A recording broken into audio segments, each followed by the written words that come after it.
शांतीब्रह्म संत एकनाथ महाराजांची जन्मभूमी असलेल्या पैठण शहरामध्ये नगरपालिकेची रणधुमाळी अत्यंत टोकाला पोहोचलेली आहे।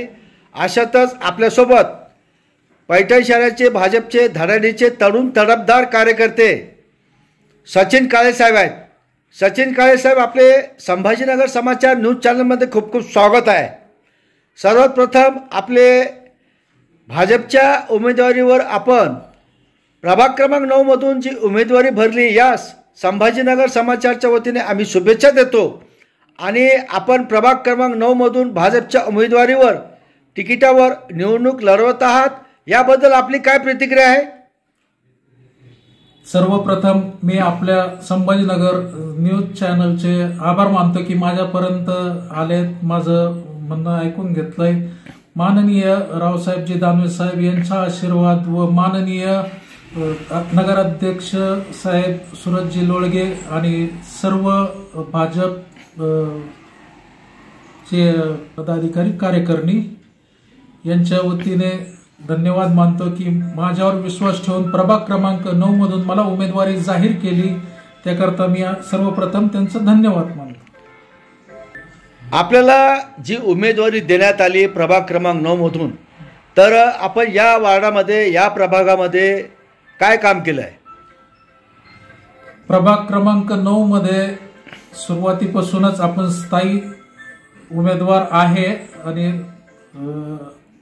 स्थानिक कार्य तर आहेच, जनतेशी संपर्कही खूप चांगला आहे आणि वेळोवेळी कोणीही कधीही मला हात केला तर मी म्हणजे एकंदरीत आपण सामान्य जनतेचे प्रश्न सोडवले। आतापर्यंत अनेक वेळा आपण पैठण नगर परिषदेची निवडणूक सुद्धा लढवली, पण यामध्ये आपल्याला जनतेनं थोडासा प्रतिसाद कमी दिला। परंतु आपण जनतेने जे निवडून दिलेले जे काही नगरसेवक आहेत त्यांनी पूर्ण अपेक्षा भंग केलेला आहे। याच्यामुळं आपण या निवडणुकीमध्ये आपल्याला जी भाजपची उमेदवारी देण्यात आली ती आपल्या कामाच्या अनुषंगाने देण्यात आली, यामुळं आपल्याला जनतेचा आणि मतदारांचा प्रतिसाद कसा मिळत आहे? भारतीय जनता पक्षाने माझ्यावर जो विश्वास टाकलेला आहे त्याच्याबद्दल तर खूप खूप धन्यवाद, पण जनतेचाही खूप चांगला प्रतिसाद मिळत आहे आणि जनतेने भाजपकडून मला निवडून देणारच असं आश्वासनही दिलेलं आहे, त्याकरिता मी जनतेचेही खूप खूप धन्यवाद मानतो। सर्वात महत्त्वाचा मुद्दा असा की प्रभाग क्रमांक 9 हा नेहमी उपेक्षित राहिलेला आहे। मागच्या अनेक वर्षापासून जे काही सामाजिक समस्या आहेत, जसं मग नाल्या असो, रस्त्या असो किंवा लाईट असो, याबद्दल मागच्या नगरसेवकांनी कुठलंच काम केलेलं दिसत नाही आहे। यामुळं प्रचंड नाराजी त्या नगरसेवकांबद्दल दिसून आलेली आहे आणि जनतेने त्यांचा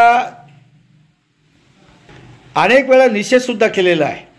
परंतु आता यावर्षी यंदा आपण या निवडणुकीमध्ये उतरलात प्रभाग क्रमांक 9 मधून, तर सामान्य जनता ही आपल्या पाठीशी आहे।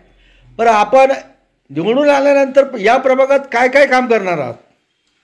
सर्वप्रथम मी सांगू इच्छितोय, आजपर्यंत प्रभाग क्रमांक 9 मध्ये कोणतेही पक्ष असतील त्यांनी बाहेरचाच उमेदवार दिला असण्या कारणास्तव या प्रभागाचा विकास पूर्णपणे झालेला नाही। नाल्या तुंबतायत किंवा अजून काही प्रश्न असतील तर मी जेवढं करता येईल तेवढ्या चांगल्या पद्धतीत कार्य करण्याचा प्रयत्न करेन। दुसरी गोष्ट आणि शेवटचा विषय असा की आपण जनतेला काय आवाहन करणार? त्याने मला आपल्या मतदानरूपी आशीर्वाद देऊन प्रचंड बहुमताने निवडून द्यावे ही नम्र विनंती करतो। बरं, आपण मागच्या निवडणुकीमध्ये आपल्याला प्रभाग क्रमांक 9 मधून निवडणुकीचा अनुभव आलेला आहे आणि लोकांनी सुद्धा दुसऱ्या नगरसेवकांना निवडून दिल्याबद्दल त्यांनाही त्याचा अनुभव आलेला आहे। तर यंदा आपला विजय हा निश्चित होणार आहे आणि आपला विजय व्हावा यासाठी आम्ही नाथचरणी प्रार्थना करतो आणि संभाजीनगर समाचार न्यूज चॅनलच्या वतीने आपला पुनश्च एकदा भाजपच्या तिकिटावर आपण निवडून यावं अशी एक प्रार्थना करतो। आपले खूप खूप आभार, धन्यवाद।